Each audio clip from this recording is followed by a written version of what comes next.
Today we're going to talk about what happened in the Port of Miami yesterday. I've got some more information for you on dining on Princess, as well as a discussion that goes with that. Someone was kind enough to send me a very current menu. We're also going to talk about some of the cabins on the new Sun Princess, and I really have got some insight and I want to hear what you think about it. So let's go ahead and get started.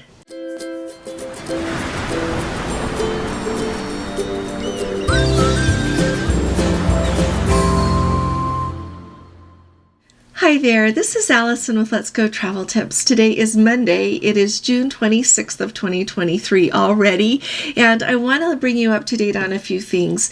Yesterday, if you weren't aware of this, sadly, a private yacht hit a ferry in Miami, and where it hit, it made it so that the cruise ships that were coming into port to trade out passengers, disembark the passengers on board and take on that new set of passengers, it made it so that they couldn't come in to dock.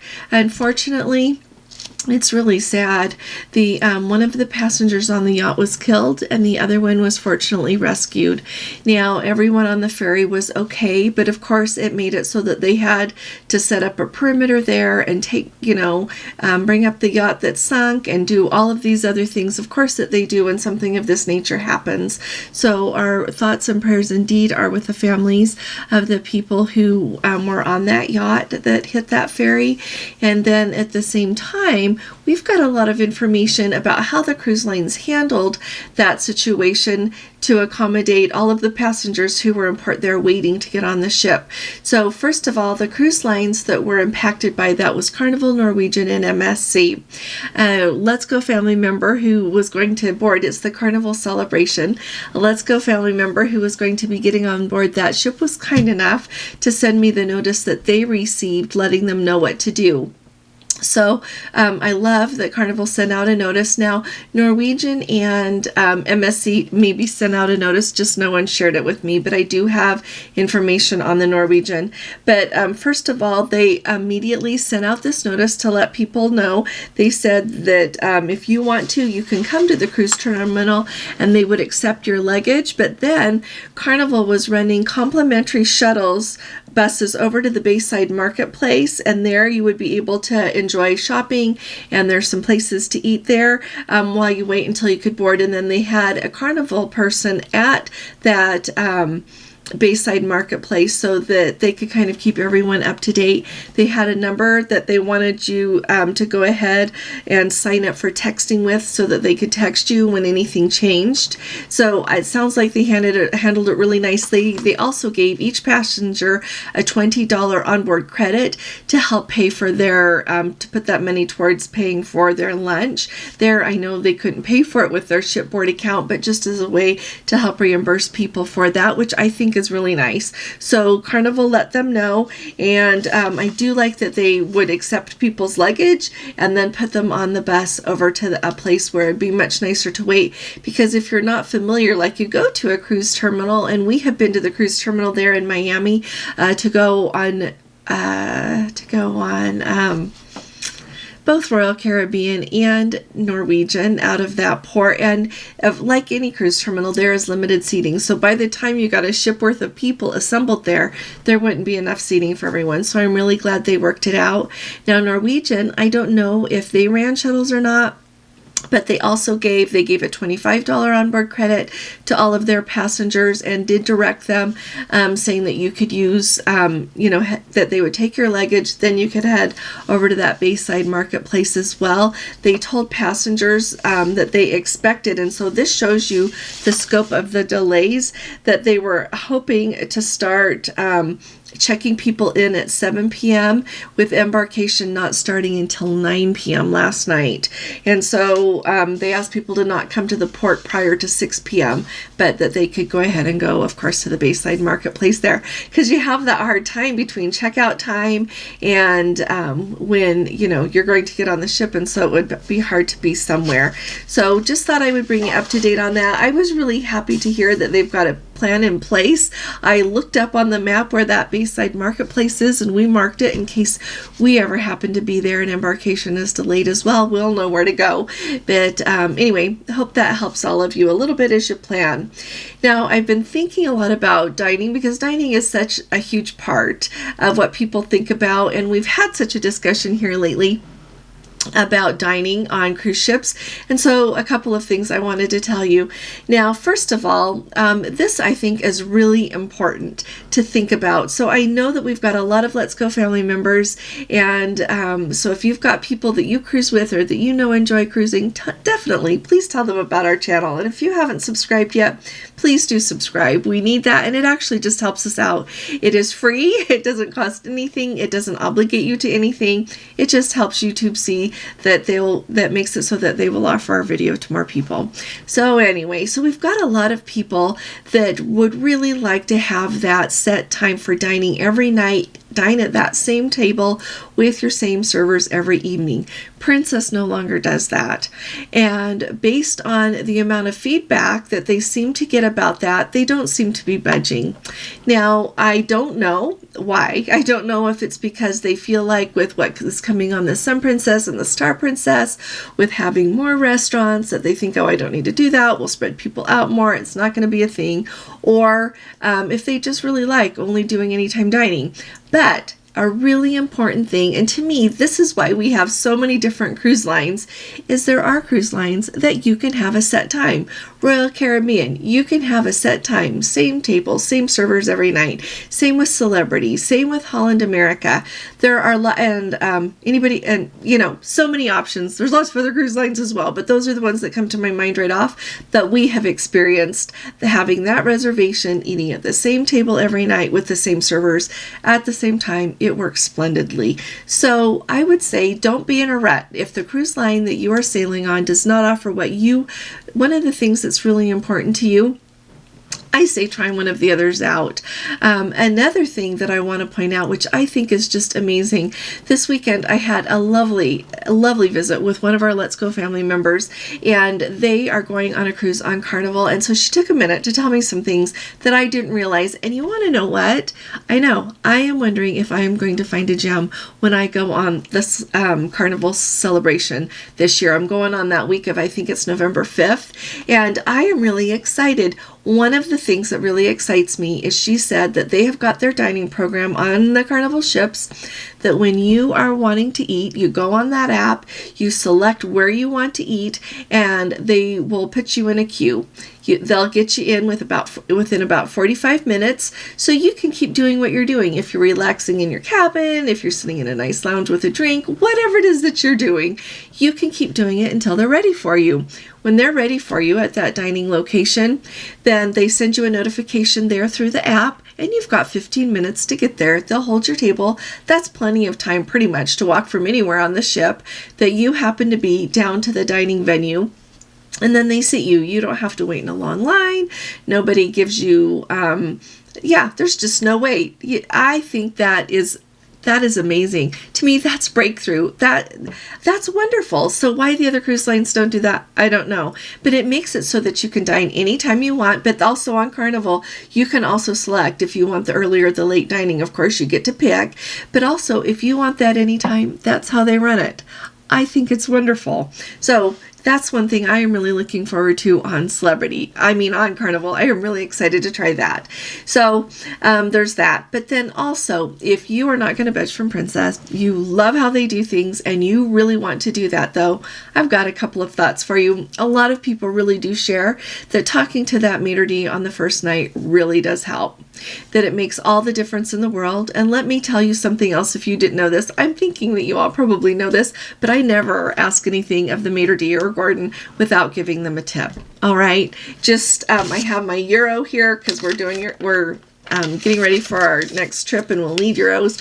So what we always do is when we want something, if you're asking for a certain table, or if you were asking that favor to please have that table every night, or if we're getting there and we're like, we would really like to be seated at, whatever, you just put it in your hand, and as you're asking, you extend your hand.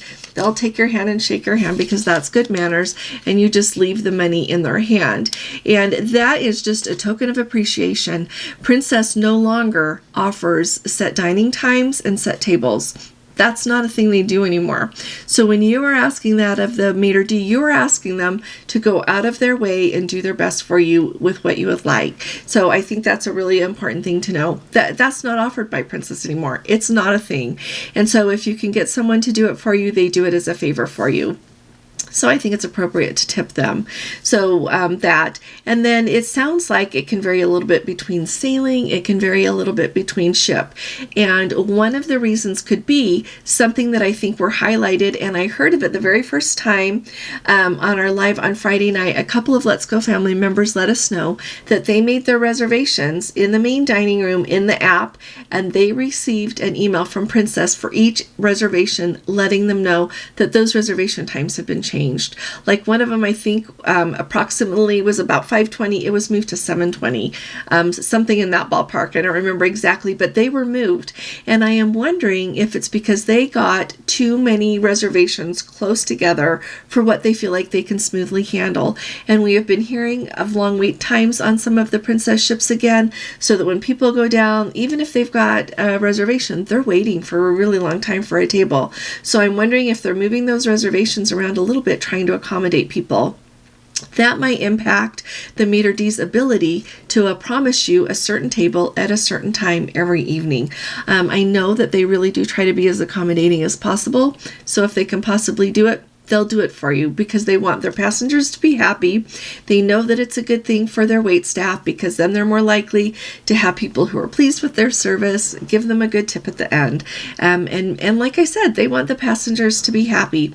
So those are some things to keep in mind when you're doing that, but also realize that if they tell you no, I'm guessing there's probably a really good reason why they cannot accommodate that. So keep that in mind and maybe look at another cruise line. So, and then along with that, I know that there's a lot of people that talk about like really just loving to be able to walk into the dining room at that certain time and sit down at that table.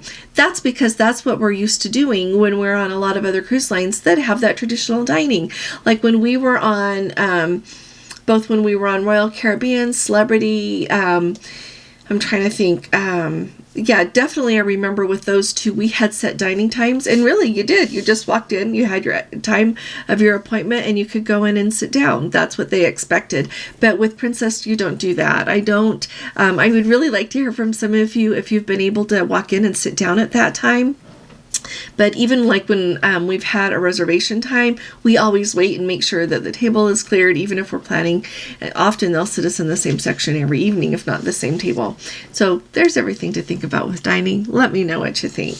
Now, also, well, one other thing here about dining, but this is a different discussion. So Let's Go family member who is on the island, Princess, right now, sent me the menu that they just had for their last formal night, and I was really happy to receive it because it's fun to hear what the changes are and to see what will be being offered, and maybe it will be the same when we're on in a few weeks. We'll let you know. But like I said, it was for their last formal night. One of the things to note is that now, instead of having like that, beef Wellington is no longer on the menu. They're not doing that anymore, but their menu option, well, here, let me tell you. So for pasta that evening, they've got cheesy tortellini with ham and peas, or fettuccine alfredo, it says, with a rich Parmesan cream sauce. So hopefully hopefully that's better than when I was on the Discovery last fall.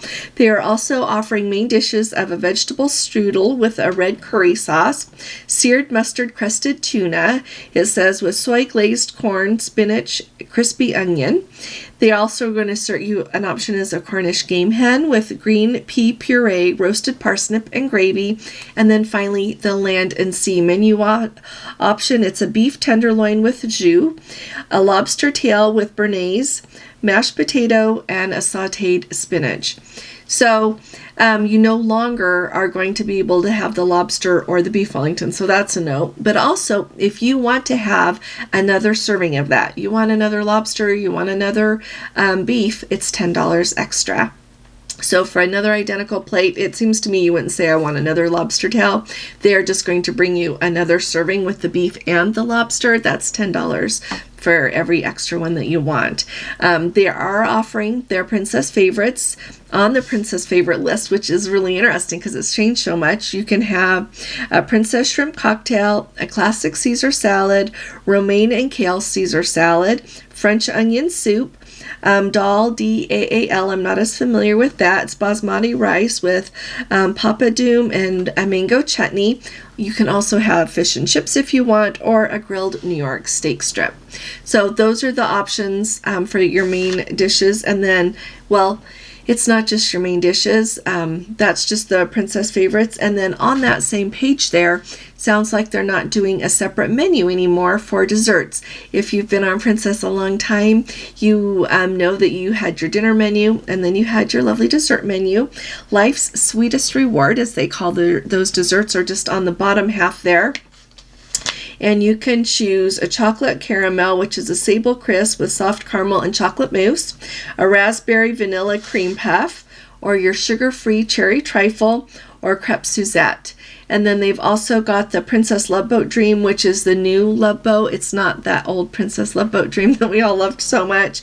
And then they've also got lychee, raspberry, and rose mousse with with a coconut crisp and almond biscuit.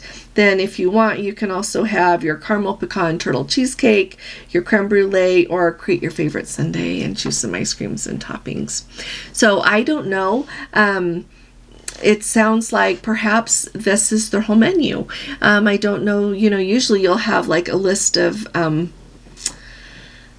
salads or starters, anything like that. So it'll just be fun. We'll show you what's available, but that gives you a window to what's going on there with that. And then another note about dining is the 360 experience. So when Princess introduced the 360 experience, they said that it was for guests who are staying in suites or who would book a suite on their next cruise. Well, I love a Let's Go family member sent me an email and let me know that they just were on the Discovery Princess out of Alaska. They were on that May 7th sailing. They were booked in a balcony, and she said the afternoon before embarking, they got a phone call from Princess with the option to have the 360 dinner, an invitation to enjoy that new 360 experience. She said it was fantastic. Absolutely loved it. So I'm really excited. It sounds like more people are being invited to experience that 360 experience. So let me know if you have tried it. It gives me hope that maybe one day Gordon and I will be invited to try that. I'm really excited about it. If we ever do get to try it, if I can video a little bit, I'll show you. Otherwise, I'll just tell you all about it. But I'm really happy for our Let's Go family members who have been able to do that. Now, we need to talk a little bit about the new Sun Princess, and I think it'll be the same on the Star Princess. I have mentioned here in the past about those Cabana Minisuites. So when you are looking at Cabana Minisuites, and this, I'm going to talk a little bit more about the whole experience here on the Sun Princess, so stick with me. I want to start though with those Cabana Minisuites. So the Cabana Minisuites, you've got the ones that are the Reserve Cabana Minisuites, and then your regular Cabana Minisuites, which I think are just as beautiful, but they don't include that reserve option. So we know from what we have read that on the Sun Princess, they're going to have a separate reserve dining room for anyone that is booked in a reserve collection, mini suite or suite. That's going to be their dining room. I'm sure you can eat anywhere you want to on the ship, but that will be a lovely dining room set aside for those passengers. Well, I have looked and looked, and those are on deck 9. So I have looked at that deck plan a lot, and I have asked people that I would think would be in the know, and they aren't. The comment I received back is they don't know that those Cabana Minisuites there on deck 9 really have their own balcony. Well, as I was visiting with a Let's Go family member this morning about Carnival, she brought up the Havana Cabanas. And I knew about the Havana Cabanas. I just never connected it in my head that maybe that is the same experience that passengers who book that reserve mini suite and have that cabana lounge area there is going to be similar to what you have with the Havana Cabana on Carnival. So when you are on Carnival, you've got your stateroom, and then you've got a little lounge area there that is private to you, and then there's a little gate that you open and you go out onto the deck area, and there you will have like lounging chairs and the real balcony. That's really where the balcony is there. But there's a walking area that goes by there that other people who have access to that cabana, the Havana Cabana on Carnival, that have access to that area can walk through. And so you have your own area there, but people can walk through the part that is like kind of your balcony part. They can't walk through your cabana-ish part and your cabin, but they can walk through that other part. Well, when you look at the deck plan for deck 9 there, for those reserve class Cabana Minisuites, that looks like it's what it is. And so think about it. And in looking at that, it looks like the cabana like lounge area there goes around all of the ones that are the C1 that have the deck around it. So the Cabana Minisuites on the Sun Princess, you've got your C, A, and B, and your C1, C2. So the ones that are C1 there have that whole deck around it. So I'm wondering if that's your experience. And then the ones that are C2 are a little bit further back from that, and they don't have that deck around it. But anyone who is booked in the Cabana Minisuites have access to that Cabana Lounge. All right. So kind of think of that when you're booking your cruises. I am really excited to see it on the new Sun Princess. I honestly don't know if we'll be allowed into that area because we're not booked in a Cabana Minisuite, so probably not. But I am really excited to see as it gets closer and closer.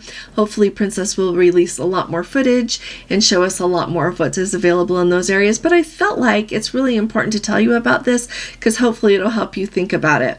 Another really important thing to note is a Let's Go family member from the United Kingdom who has sailed on Iona. Now remember that P&O is also owned by Carnival Corporation. And she was saying how when they announced and they showed the new pictures of the Sun Princess, it reminded her a lot of P&O's Iona. So P&O's Iona can hold 5,200 passengers, and at double occupancy, the Sun Princess holds only 4,300 by comparison. But she was saying how much she enjoyed going on the Iona. It was the same cruise experience, just on a larger scale. That there were more restaurants to try out, just more of everything to try out. But it was the same lovely experience that they had come to expect from P&O there, sailing on cruises there from the United Kingdom.